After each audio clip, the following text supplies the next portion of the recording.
a gente tem uma hegemonia tão grande de uma esquerda progressista na mídia mundial Que a maioria das pessoas não e na assume mídia isso, né? brasileira. É. Então, a Folha de São Paulo, 99% das pessoas vêm de escola de comunicação são esquerdistas. Estado de São Paulo, idem. O Jornal do Brasil, idem, que tinha hoje, nem sei se existe mais. Terra, idem. UOL, idem. A Jovem Pan é hoje, talvez, quer dizer, a única que tem projeção, né? Projeção maior, assim, em termos numéricos. CNN, talvez. A CNN virou de esquerda. Começou Mas como não, de centro. começou de centro. Depois esquerdou. É. Então, assim, é muito difícil quando você tem uma cultura progressista estabelecida em academia, universidades, instituições culturais, em mídia, estabelecer um contraponto nesse sentido, e é um contraponto que tem um público gigantesco, que a maioria da população brasileira, nesses moldes que a gente se colocou Era aqui de órfã, família, é conservadora, cacete. É. Então você tem uma elite cultural, intelectual, de esquerda, com uma imensa maioria de conservadores. A ponto de você ter uma imensa maioria de conservadores que votaram em 4 candidatos de esquerda, se eu não me engano, em 2003. Todo mundo era de esquerda. O Lula falou, não tem nenhum candidato de direita. Então, assim, é uma sociocultura. A Jovem Pan é um contraponto, ela não é de direita. Você percebe? Entendi. Ela tem pessoas de direita e esquerda. O Morning Show, a maioria dos integrantes, inclusive nos bastidores, é de esquerda. Joel, Paulinha. Joel, Paulinha, o Vini. O Vini é Vini. lulista, pô. Ah, é? Ah, pelo amor de Deus, vai votar no Lula. Paulo. O Paulo é terceira via doriana. Paulo é encantado pelo João Dória. Qual era a Ele pergunta ama o do João Paulo? Dória. Mas eu adoro ele, é um direito dele. Acho que o Dória vai ganhar, assim, as eleições. Depois você pergunta pra ele. Não, ele A falou... A máquina vai... Fala, olha, você tá igual o editor lá, falando que a máquina... Ele falou pra mim, ele acha que vai ganhar. Acho que o Dória vai ganhar. O Dória veio aqui. O que perguntaram sobre o Paulo? Se ele está se abrindo com um viés tipo Joel. Não, tipo Joel não. Joel vai votar no Lula no final. Ele vai negar, no final das contas ele vai votar no Lula. Porque não acredita em terceira via. O Joel fala de terceira via, mas eu acho que a terceira via que o Joel fala, e eu não sei até que ponto ele tem consciência disso, né? É cabo eleitoral do Lula, cara. Porque não tem possibilidade, margem.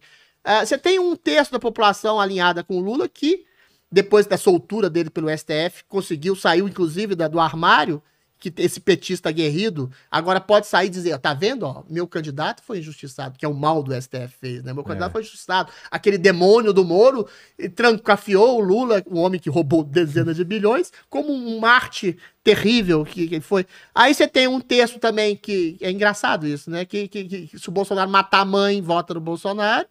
E você tem outros lá investigados. Vocês percebem, não tem possibilidade de ascensão de uma terceira via. Seria praticamente impossível o Bolsonaro fazer uma merda muito grande, o Lula ser preso novamente. Então, eu acho que a possibilidade de ascensão é praticamente mínima. O Moro talvez podia pegar uns votos do Bolsonaro, mas eu acho também muito inviável. Então, quem fala em terceira via hoje, a meu ver, não vou citar o nome do Joel, não, mas tem muito jornalista da mídia, que fala em terceira via, que no fim das contas, eles não são burros. Eles sabem que existe uma chance real, e eu também acho chance real, do Lula ser vencedor nessas eleições. Aí é uma coisa que eu acho uma coisa perversa. Muitos jornalistas antipetistas, já citei o nome deles, mas não vou citar não, senão não quero criar encrenca. Antipetistas? Jornalistas antipetistas, tipo, sei lá, Reinaldo Azevedo, tá. Diogo Mainardi, esses ícones, essas pessoas que se formaram no antipetismo. Elas achavam que iam construir um governo liberal, elas queriam ser parte da hegemonia desse governo liberal, conservador que seja. Aí surgiu o Bolsonaro. Que não é exatamente a figura ideal que eles têm. Esse pessoal era meio elitista. Elitista do ponto de vista de boas ideias, eu até entendo isso. Mas o Brasil não é Inglaterra, eles não percebem isso. Bolsonaro é o que a gente tinha, enfim. E aí eles se colocam como anti-bolsonaristas hoje, sabem que não existe possibilidade, porque eles são inteligentes, de uma terceira via minimamente remota.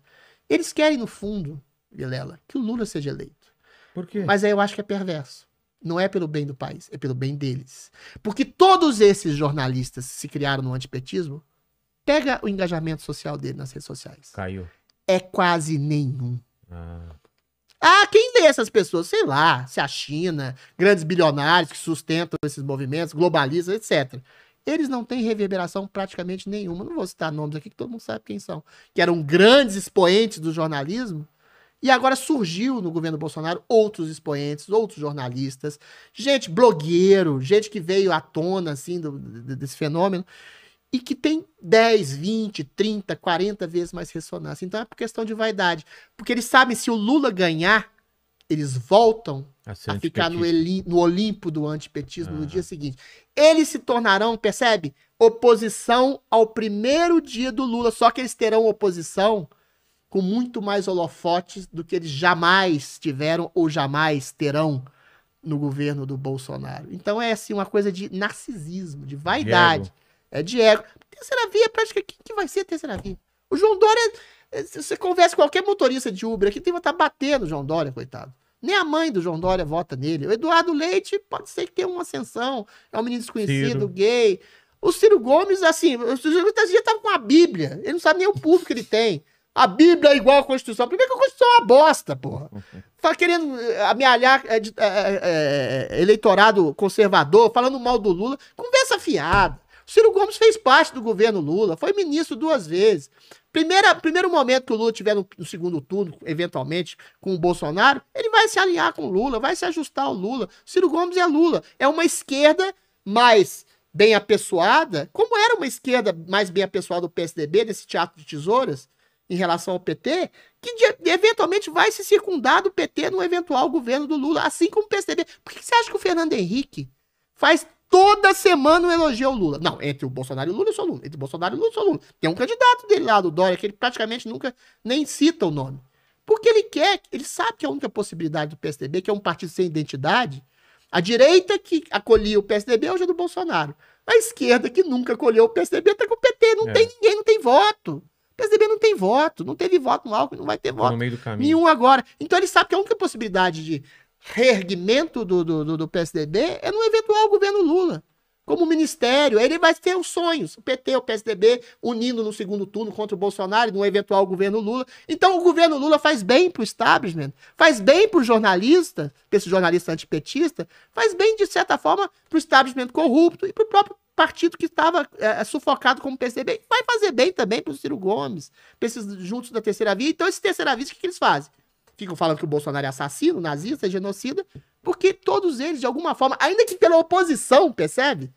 Vão se beneficiar de um eventual governo Lula. Seja pela corrupção, pela oposição, ou seja pela integração ao seu governo.